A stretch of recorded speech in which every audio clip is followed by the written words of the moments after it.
Okay, guys, this is the open chamber 318 Mission Impossible. As I'm looking at the exhaust seats, and it looks like I don't know whether they're done or not. But in any case, I still have to double check them. But I did do work on the bowls after I took the DV chunk and I drilled some holes in it. I showed you guys that before. And I was looking for some higher lift flow numbers. I wasn't really thrilled about how these performed versus the DV chunk.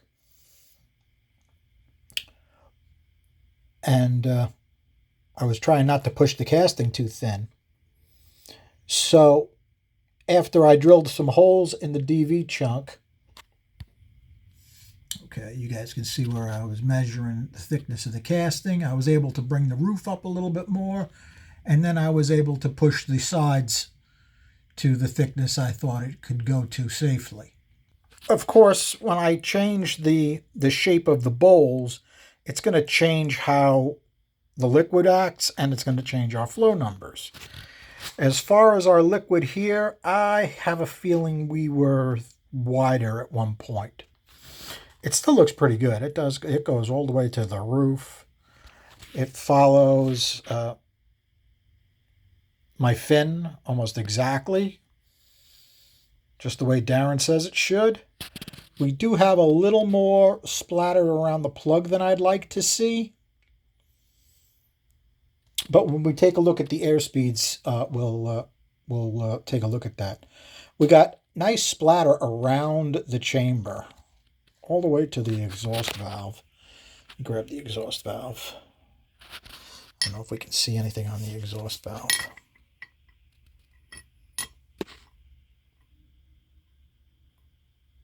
I can't really see any splattering on it, but there is some.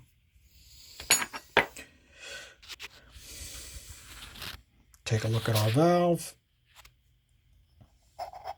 So this is DV's special angle he wanted. With a back cut, the back cut blends relatively even into the tulip of the valve. We were talking about using a flat LS style valve and a different diameter, but that was nixed. This is a Chrysler valve that's been modified. So its stock size is 1.7815s. I hope I can get good focus on this. To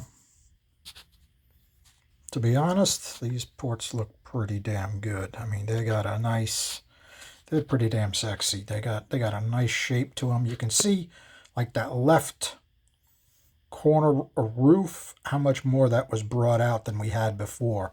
A lot of the air wants to stick right to the cylinder side, center of the cylinder side. A lot of air wants to go past that. In fact, it looks like I could move that the part of the guide that goes right into the roof, looks like I can give it a little more area right there. I have to check how thick that is.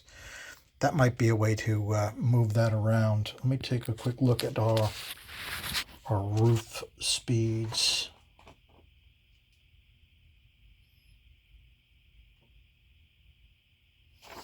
Yeah, center of the cylinder is a little bit faster. Not bad, but if we calm that down a little bit, it'll be a little more balanced port.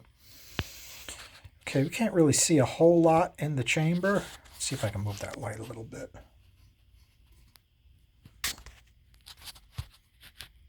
Can't really see much. But it doesn't look bad from this angle. Quite a bit on the guide itself. Quite a bit of blue right on the guide. You can even see, if you look past the guide, there's some on the left side. Not bad. Okay, as far as our liquid, not terrible. I would rather not see this much splatter here. You can see it's coming right off the chamber onto there. I would like to thin that out a little bit more, but like I said, I did change the bowl profile quite a bit. This was flowed with a 318 head gasket on it, so that's of note. Okay. I think it handles fuel pretty well. Let's see how we did as far as our flows and air speeds. Okay, I should probably show this angle. Yeah, I'm thinking right here needs a little bit of work. Yeah, that's a little high right there. Sometimes things look a little different going through the camera.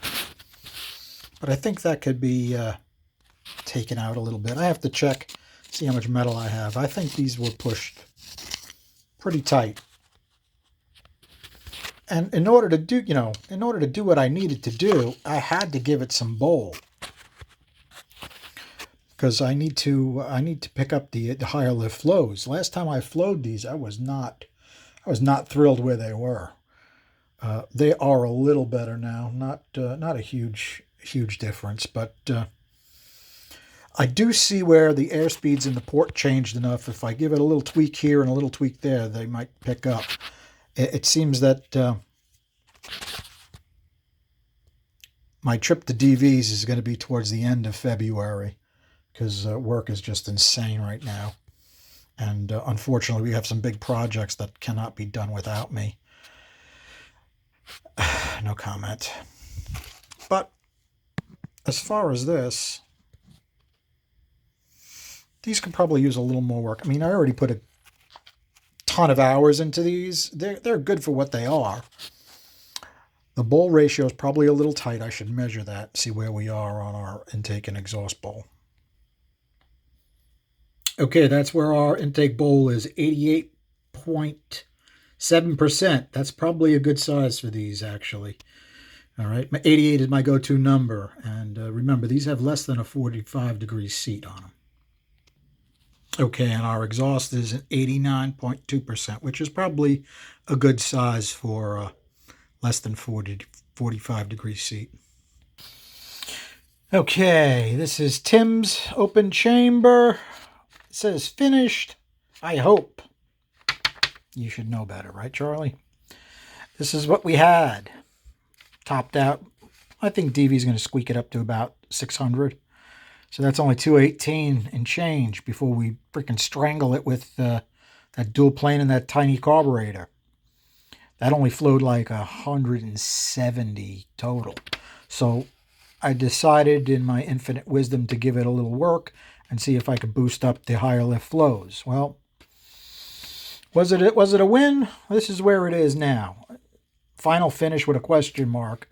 Bigger bowls. Remember, I made the bowls bigger, which is going to change the port dynamics, right? Loser, loser, loser, loser, loser. Small plus, plus, plus, plus, plus. We got a decent plus from 218 to 231. You put a flow ball on it, it goes to 232. Not bad. This is only a few CFM less than the E7TEs I did for DV. He said they made 500 horsepower. Okay, so these are pretty close. And by the way, this has got a way better exhaust port than those E7TEs had. So even with these, if I don't do any more work to them, 231, I don't know if it'll hit 500, but it'll be pretty close. With a nice single plane, nice big 4-barrel and headers with the right size cam, I think it'll come close. Let's take a look at how much different our swirl was. This is what we had. These pluses and minuses are reference to that. Minus, plus, minus, minus. Very much dead here, and then 400 it starts to change because it comes off the short side and really starts to give it some swirl. If we run it at 600, it's 27. It's actually a touch more than I'd like. Okay, where were we? We were 33 and change. So the bigger bowls made a drastic difference in our swirl. Let's take a look at our airspeeds for the intake ports. Okay, this was the finished, I hope, right? Maxed out at 218 and change at 600. The one below it was 231 and change. What happened with our speeds? Well, bigger bowl makes it makes it change where it exits, okay? Notice what happened to our pinch, plus, plus, plus. Our pinch is actually holding us back at this point. I didn't take a huge amount out of our divided wall between the two cylinders. I could take some area out of that and drop that speed a little bit. That might help. It might not, though. That's a very, it's an interesting spot. All right, what happened on our roof? We got a minus and a minus. There's a lot more area now on the roof, so that makes sense to me. How about our short side? Minus, minus, minus. Are we more even than we were? This was, no, we're actually further apart. Okay, that's hurting us. See this higher speed right here? That's hurting us versus this speed. See how much this speed dropped here? So evening these up probably give us a few extra CFM. Let's take a look at our exhaust port. Okay, interesting what the bigger bowl did on the exhaust. You would think, you'd get a way better top out. Oh yeah, it did. It topped out, 168 versus 180. But in the mid-range, we lost everywhere.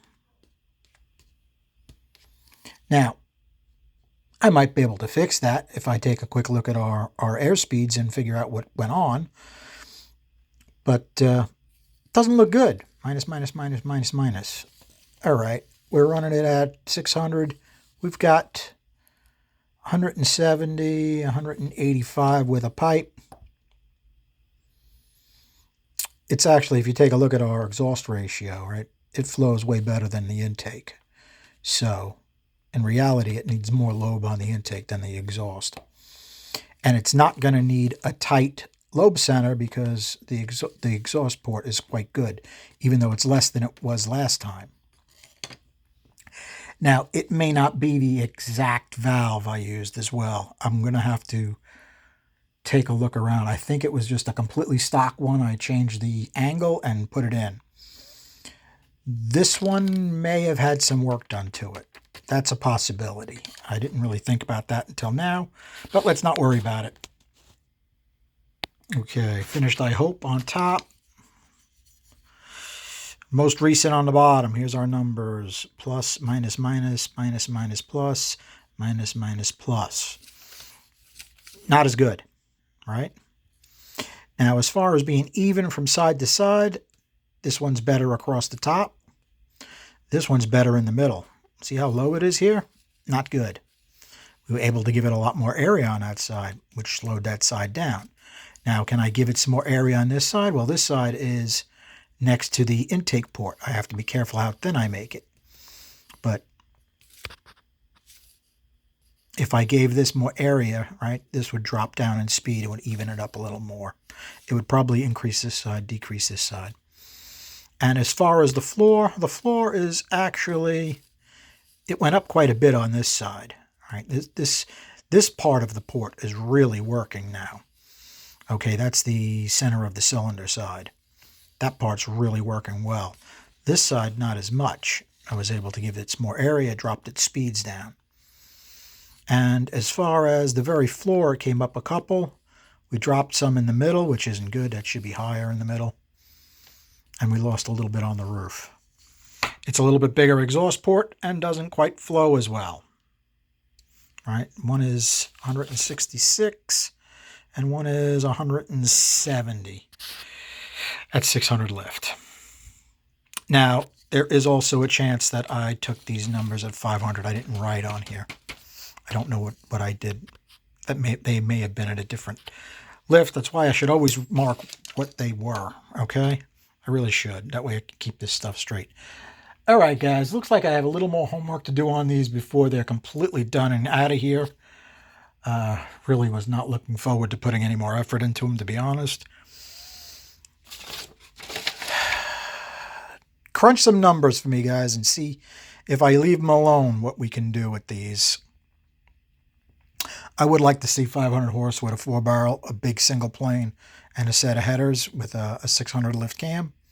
Do you think they could do that? Yeah, they're going to need to RPM, probably close to 8,000 RPM. That's not really a problem. I I don't foresee a problem with that, even though they're fat stems. Chrysler guys have been doing that for a long time. All right, guys, give me some feedback on these. Thanks for hanging out. Have a good night.